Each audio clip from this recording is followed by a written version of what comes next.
Karamukku Saint John the Baptist unit കുടുംബവാർഷികം നടത്തി. പള്ളി വികാരി ഫാദർ ടോണി റോസ് വാഴപ്പള്ളി ഉദ്ഘാടനം ചെയ്തു. നമ്മുടെ ജീവിതത്തിലെ ഏറ്റവും സന്തോഷമുള്ള കാര്യം എന്ന് പറയുന്നത് സൗഹൃദങ്ങളാണ്.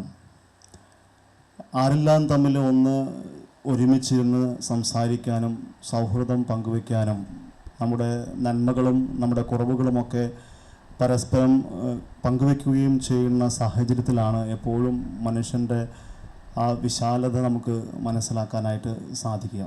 നമ്മളൊക്കെ റൂമിൽ അടച്ചുപൂട്ടി ഇരുന്ന് കഴിഞ്ഞാൽ ആ വ്യക്തികൾ ഒരിക്കലും നന്നാവില്ല എന്ന് നമുക്ക് അറിയാം. എല്ലാവരും പുറത്തുള്ള ആളുകളുമായിട്ട് നമ്മൾ എത്രമാത്രം ഇടപഴകാൻ ശ്രമിക്കുന്നുവോ അവിടെയാണ് ഒരു മനുഷ്യൻ്റെ വ്യക്തിത്വം നമുക്ക് മനസ്സിലാക്കാനും കാണാനും മനസ്സിലാക്കാനൊക്കെ അറിയാം. Unit president Varghese Poothanchira, secretary KI Shishira, Sijoy, sister Anjala, Ouseph, Julie Varghese തുടങ്ങിയവർ സംസാരിച്ചു. മുതിർന്ന അംഗങ്ങളെ ചടങ്ങിൽ ആദരിച്ചു.